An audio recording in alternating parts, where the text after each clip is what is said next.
Tawag dito yung tea plant. Meron akong tatlong variety ng tea plant dito na dadalhin. Although, tinanggal ko na siya sa lalagyan para hindi masyadong yung lalagyan. Hindi masyadong malaki yung occupied. Saka yung mga ito, hindi ko alam mga pangalan nito. Kumuha lang ako dun sa mga tanim-tanim dito sa gilid-gilid ng bahay. Saka kumuha rin ako kaprom din ng variegated na kawayan. Para kung nasa sa Saudi Arabia. Napakaganda ng kalsada at napaka-aliwalas. So bago makapasok yung mga pauwi ng Bicol, dadaan muna lahat dito. Depende kung saang probinsya nyo. Ito pang resident lahat ng Camarines or kaya lang sa sobrang daming tao dito, pag may nag-positive na isa, lahat hawa na. Kasi ito, tingnan nyo naman kung gaano kadami yung mga nagpapaswab test.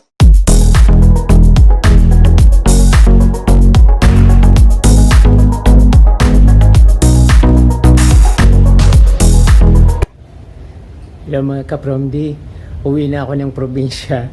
At ito na naman yung impake na naman, pauwi. Medyo siyempre excited ako pauwi kasi miss na miss ko na yung halaman ko na iniwan. Gusto ko na siyang makita at gusto ko nang malaman kung ano yung nangyari. Sa mga nagtatanong kung nasaan yung mga halaman ko, nandito siya. Nilagay ko sa box para pag sa biyahe hindi siya maalog kasi sayang ang mahal-mahal lang binigay ni Sir Mysterious Man sa akin ng mga halaman, kaya sinecure ko para hindi siya masira. Yung kapromdi, so ngayon linggo ng hapon. So yung mga pinupost ko na video, hindi siya updated. So late post lang yon.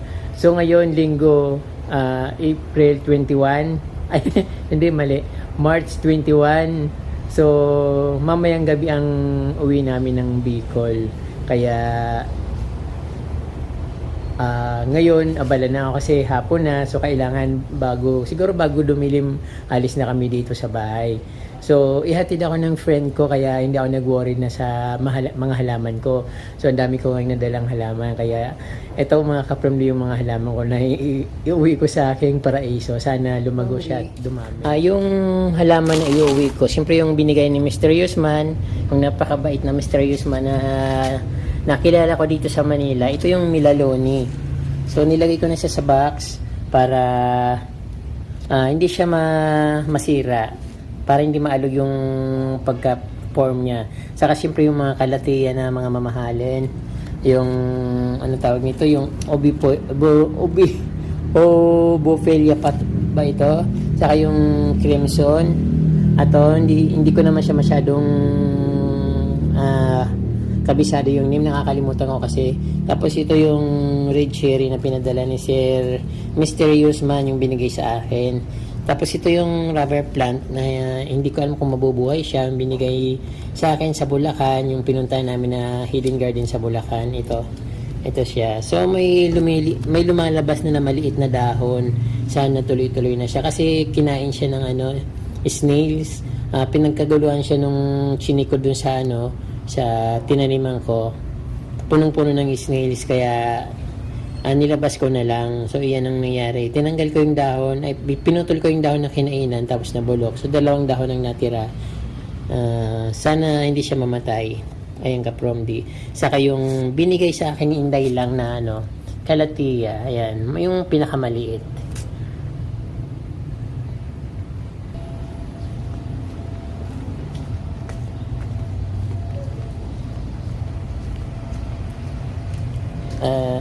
Ito kapromdi yung rainforest na binigay sa akin ni Mysterious Man. So hindi pa siya nadadagdagan ng dahon. After siguro mga 3 weeks na yata or 1 month yung ito sa akin, pero wala siyang nadadagdag na dahon, pero fresh naman siya. Sana mabuhay siya tuloy-tuloy. Siyempre kapromdi yung mga iuwi ko ng halaman, so nilagay ko na siya dito sa sasakyan. Ayun.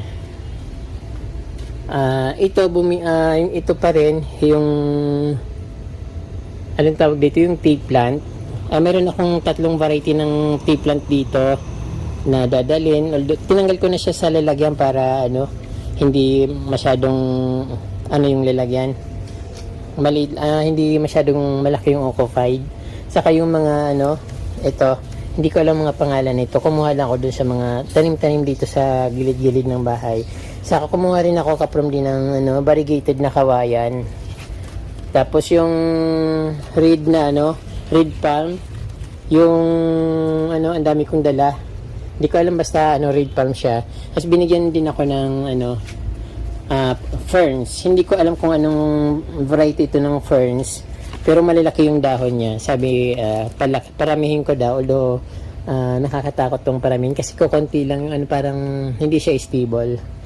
Tapos meron din akong kapromdi. Binigay din sa akin dito yung rubber tree or rubber plant. Tapos yung calabash galing kay Mysterious Man, uwi ko na siya. Saka yung Eugenia na variegated, saka silver button. Yung silver button binili ko sa Bulacan ng 70 pesos each. Bali dalawa yung binili ko. Tapos ito yung bumili rin ako ng that time nung sinama ko ni Mysterious Man doon sa bilihan ng halaman, pinapako niya ako nito kasi babayaran niya naman. Pero syempre nahiya na ako. So bumili na lang ako ng tawag dito, Munaika. So iniisip ko kasi maganda siya doon sa partner nung ng white stone sa garden. Kaya ito, bumili ako ng 2 piraso. So 150 ang isa. So yun lang nabili ko from the worth 150. Yun lang kasi ang kaya kong bilhin. Kaya yun, at least may uwi ako. Saka marami na rin naman tong naibigay sa akin. Tapos meron pa akong nasaan na ba yun? Yung Wilfin na maliit lang kinuha ko kasi Wilfin na snake plant. Yung maliit lang kinuha ko pero binibigyan ako dito ng marami, ang lalaki. Kasi masyado ng malaki, mas maganda lang yung maliit. Ako na bahala magpalaki doon sa garden ko. Ayan ka from D. So ayan yung mga dala-dala kong halaman pa uwi. Yung mga nag-worry kung nasaan yung mga halaman na binigay sa akin. Hindi po siya nawawala. Hindi ko po siya ibibenta. Alagaan ko po siya at palalakihin. Kaprom D, paalis na kami dito sa Manila. Bali 5:47 PM. So darating kami malamang dun mga alas 5 ng madaling araw or alas 4, pero mga alas 3, mga ganon. Hindi naman kami titigil-tigil kasi dapat diretso lang, kaya mas maaga siguro yung dating namin. So yung inaasahan ko, hinatid ako ng friend ko, kaya nadala ko lahat yung mga halaman. Saka gusto niya rin talaga magbakasyon sa probinsya kasi na-stress na siya dito ng tudong-tudo sa Manila dahil sa situation niya dito. So napakahirap ng buhay dito sa Manila. Unlike sa amin na kahit walang face mask, sa amin, okay lang kasi walang mga tao doon. Halos kami lang din nagkikita-kita. So paglabas ko, ang makikita ko yung nandun din. Saka konti lang kaming tao doon. So nasa sa amin na lang kung magkipagkwentuhan kami. But syempre hindi naman ako parang yung magkipagkwentuhan talaga. So tango-tango lang kasi wala akong masyadong ka-vibes kasi wala akong bisyo. So hindi ako pala kaibigan. Kasi nga yun, pag pala kaibigan ka, yung pag marami kang kaibigan sa probinsya, naturalmente na palagi kang ngayain sa inuman. Kaya ako umiiwas ako sa mga ganong bagay. Kaya kukunti lang yung friend ko. Mga ko naman sila, mga friends.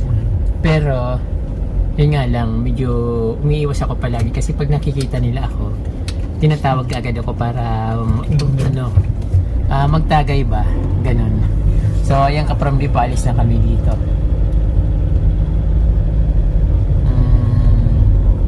Hope na gabayan kami ni Lord Panginoong Hesus na hindi kami mapahamak sa aming paglalakbay, sa aming pagbibiyahe pauwi ng probinsya.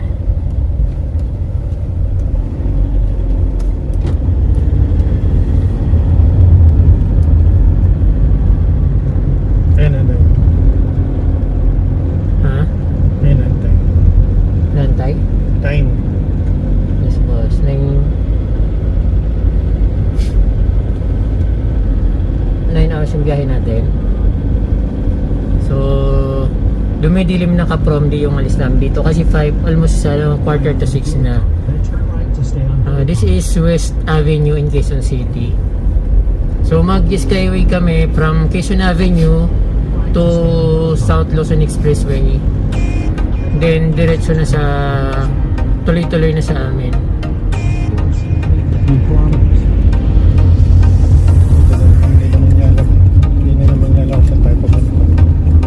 Ayan mga ka-prom, nandito na kami sa bagong Skyway sa Quezon Avenue entrance papuntang South Luzon Expressway.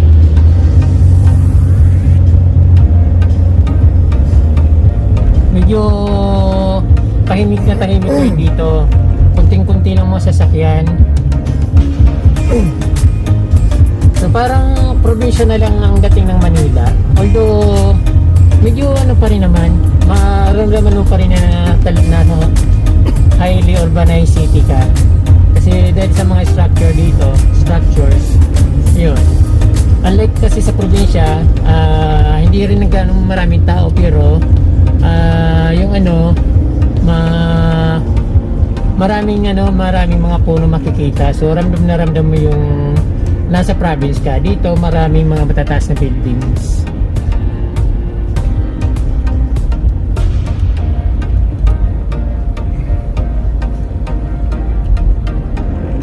Ayan, gumagabi na 6:04 and evening na ba yung alas 6? Ganon. So parang hindi ko maramdaman yung bang parang malungkot yung dating na parang ka nasa nagbakasyon sa isang probinsya na walang tao malungkot na maganda yung yung parang may iniisip, parang yung malayo yung iniisip mo kasi sobrang tahimik, walang mga dumadaang sasakyan, kakunti. Katulad nito, expressway ito, dapat punuan to, maraming sasakyan. Kaya lang ito, talagang takot mga tao lumabas dahil sa situation na pandemic.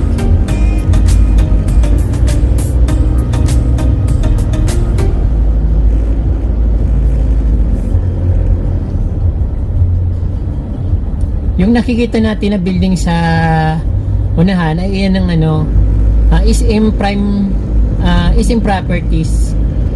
Mga condominium dito sa bandang Araneta Avenue sa hindi ko alam kung kung Manila, Quezon City or San Juan. Pero nasa siya sa part ng Quezon City, I think.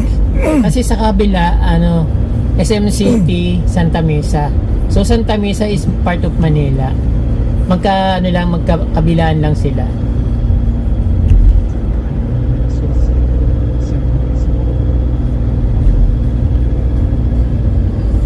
Ayan, yung malayo na natatanaw dito is ano ba yun? Cubao. Ayan, Cubao dito. Pero medyo Ayan.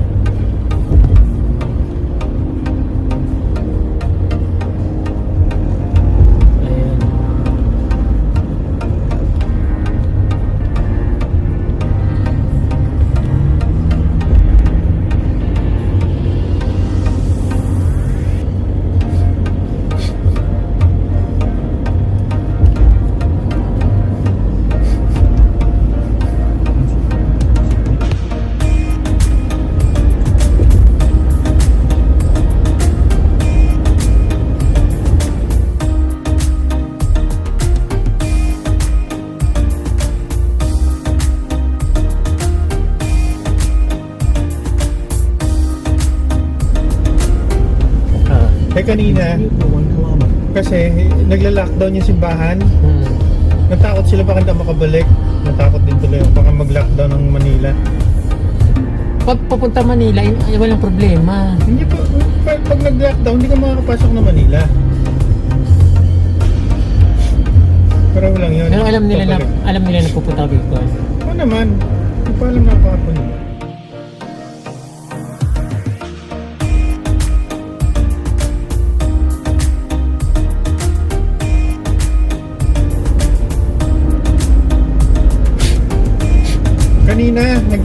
Facebook, nagla-lockdown. Walang misa.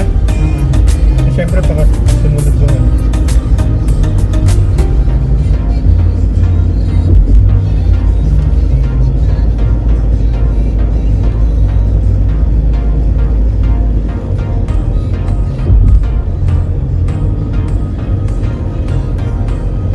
Yung nasisintro natin mga kapromdi, yung nasa nakatutok sa video, yung nakikita natin sa video is part of mga Buendia, yung mga may high-rise building is part of Buendia in Quirino Avenue.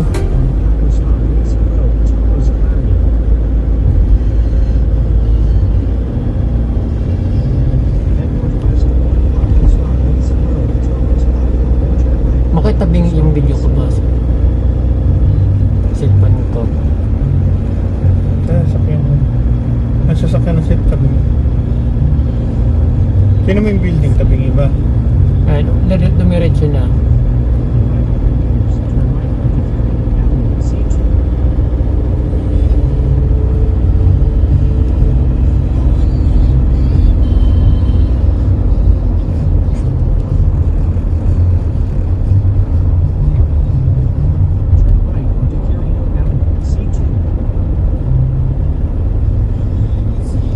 Ganda sa Manila kapromdi. Maganda ngayon kasi walang traffic.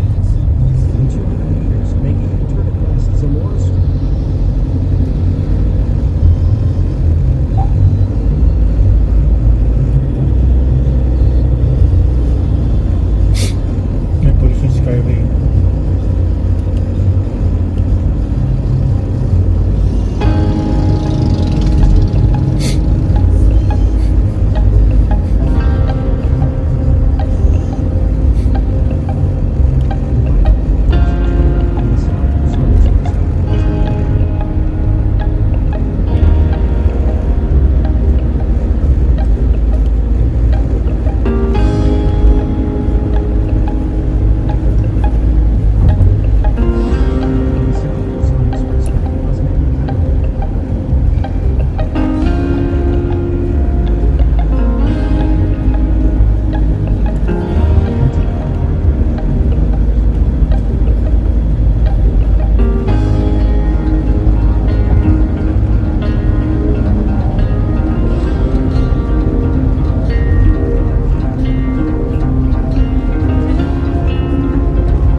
This is Buendia Makati. Yung matataas na building mismo sa Buendia.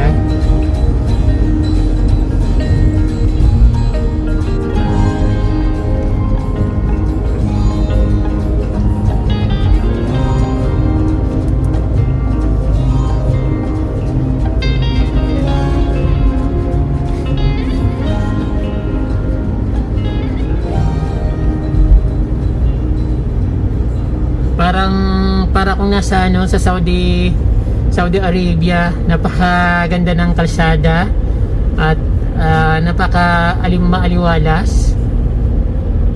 Ayan, mga high-rise condominium dito sa Buendia. Cityland.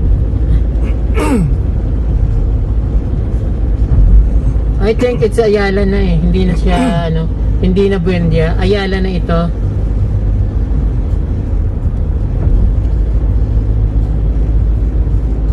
Ayan, sa Legazpi Village, Makati, yung may mga buildings. Then, diretso lang ito. Ayan, going to Pasay.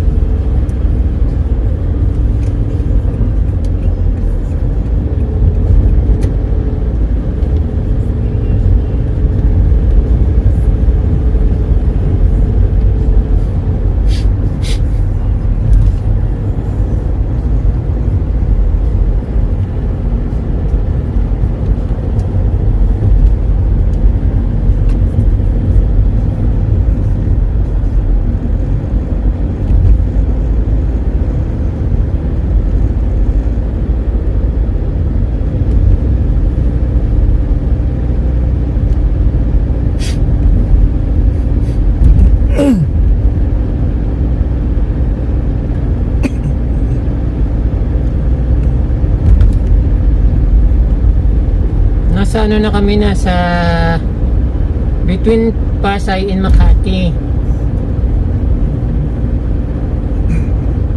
Makati. And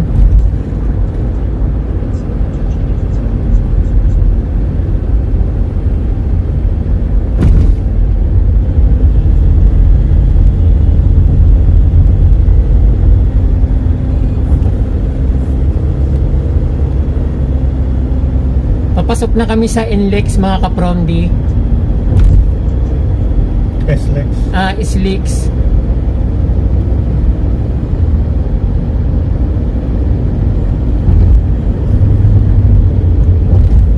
Ayan, medyo madami na yung mga sasakyan dito kasi ano, medyo nagpapangabot na dahil mabibilis na yung sasakyan at kumbaga nagko-compress na yung mga sasakyan dito kasi yung ibang galing sa EDSA, nandito na rin. Tama ba?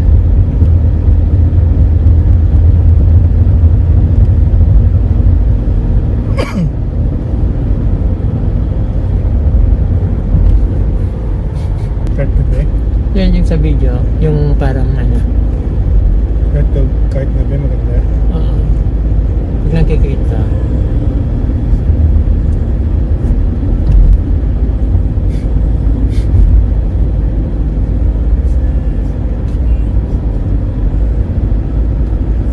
Hindi pala ako naka-charge.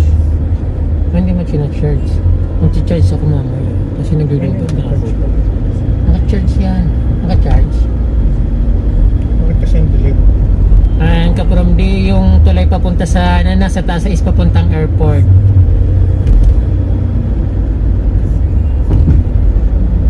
Yan, airport skyway.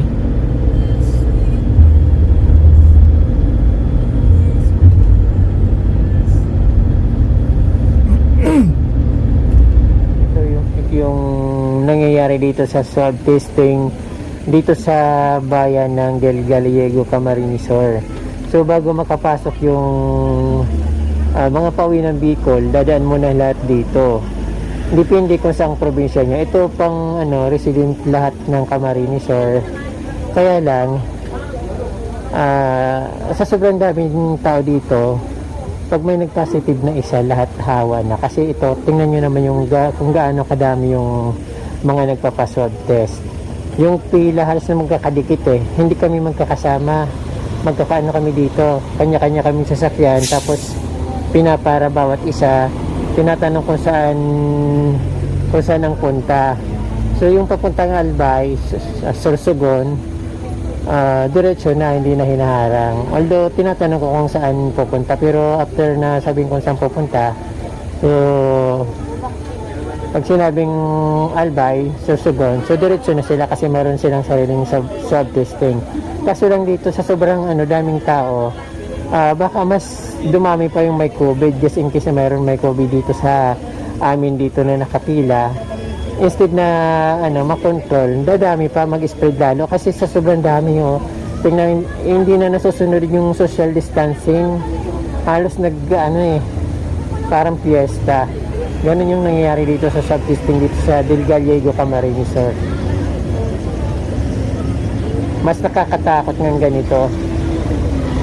Dapat sa bayan-bayan na lang pagdating sa bayan. Saka gawin yung swab testing. Ganun din naman, sponsor din naman yung government. So, ng government na Camarines Sur. So, dapat sa bayan-bayan na lang kung saan pupunta yung tao. Kasi katulad nito, nag-ipon-ipon. Kung saan lugar ang uwi nito, kaya lang lahat dito nagkaipon-ipon na. So sabi ko nga, kung isa lang yung mayroon ditong COVID, lahat hawa na kasi ito katulad niya napakadami, halos parang nakita niyo naman kung gaano karami yung tao. Ayan.